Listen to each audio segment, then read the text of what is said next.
আমরা হয়তো মধ্যপ্রাচ্যের ইসরায়েলের খবর রাখছি, কিন্তু বাড়ির পাশে যে নব্য ইসরায়েল তৈরি হচ্ছে এই খবর আমাদের নাই। আমাদের হয়তো ফিলিস্তিনিদের জন্য করুণা আছে, দয়া আছে, ফিলিস্তিনিদের জন্য আমাদের মায়া কান্না আছে, কিন্তু আমাদের নিজেদের জন্য দয়া আমাদের জন্য নাই। এ ব্যাপারে আমাদের কোনো ফিকির নাই। আমরা যে আমাদের অজান্তেই নতুন গাজাবাসী হয়ে যাচ্ছি, এই ব্যাপারে আমাদের কোনো চিন্তা চেতনা নেই। আপনি জানলে অবাক হবেন পশ্চিমবঙ্গে এই মুহূর্তে কী চলছে।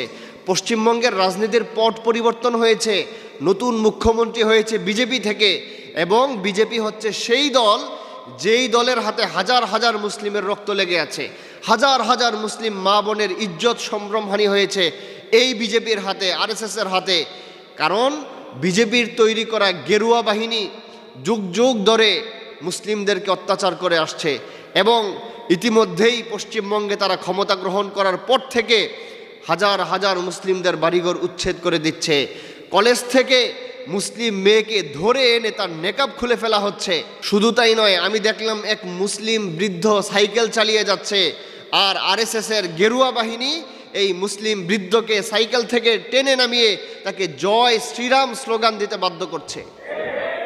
আমরা সাম্প্রদায়িক সম্প্রীতি রক্ষা করার জন্য কি করি, আর ওরা সাম্প্রদায়িক সম্প্রীতি ধ্বংস করার জন্য কি করে, এটার দৃষ্টান্ত এর জঘন্যতম উদাহরণ।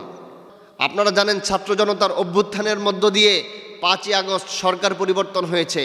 এই সরকার পরিবর্তনকে কেন্দ্র করে একদল স্বার্থান্বেষী মানুষ সাম্প্রদায়িক সম্প্রীতি নষ্ট করার জন্য, সাম্প্রদায়িক দাঙ্গা লাগানোর জন্য হিন্দুদের মন্দিরে যে আক্রমণ শুরু করেছে। তখন যাদেরকে উগ্রবাদী বলে ট্যাগ দেওয়া হয়, সেই ইসলামপন্থী দল এবং আলেম সমাজ রাতের ঘুম হারাম করে বিভিন্ন মন্দিরে যে তাদের মন্দির ওলামায়ে কেরাম পাহারা দিয়েছে, মাদ্রাসার ছাত্ররা পাহারা দিয়েছে। একদিকে আমরা রাত জেগে তাদের মন্দির পাহারা দেই, আর অপর দিকে তারা ক্ষমতায় যে আমাদের মসজিদগুলো বুলডোজার দিয়ে ভেঙে দিচ্ছে। আমরা যতই সাম্প্রদায়িক সম্প্রীতি রক্ষার কথা বলি না কেন, ওরা মূলত ইসরায়েল হওয়ার প্রস্তুতি নিচ্ছে। আল্লাহর রাসূল সাল্লাল্লাহু আলাইহি ওয়াসাল্লাম বলেছেন, শেষ জামানায় একটা লড়াই হবে, যার এক পক্ষে থাকবে মুশরিক, অপর পক্ষে থাকবে মুমিন, যার এক পক্ষ হবে কুফর, অপর পক্ষ হবে ঈমান। এক পক্ষে থাকবে ইসকনের হিন্দুত্ববাদ, অপর পক্ষে থাকবে তাওহীদের জান্ডাবাহী মুমিন মুজাহিদগণ। আল্লাহ তাআলা আমাদেরকে সেই লড়াইয়ের প্রস্তুতি গ্রহণ করার তৌফিক দান করুক।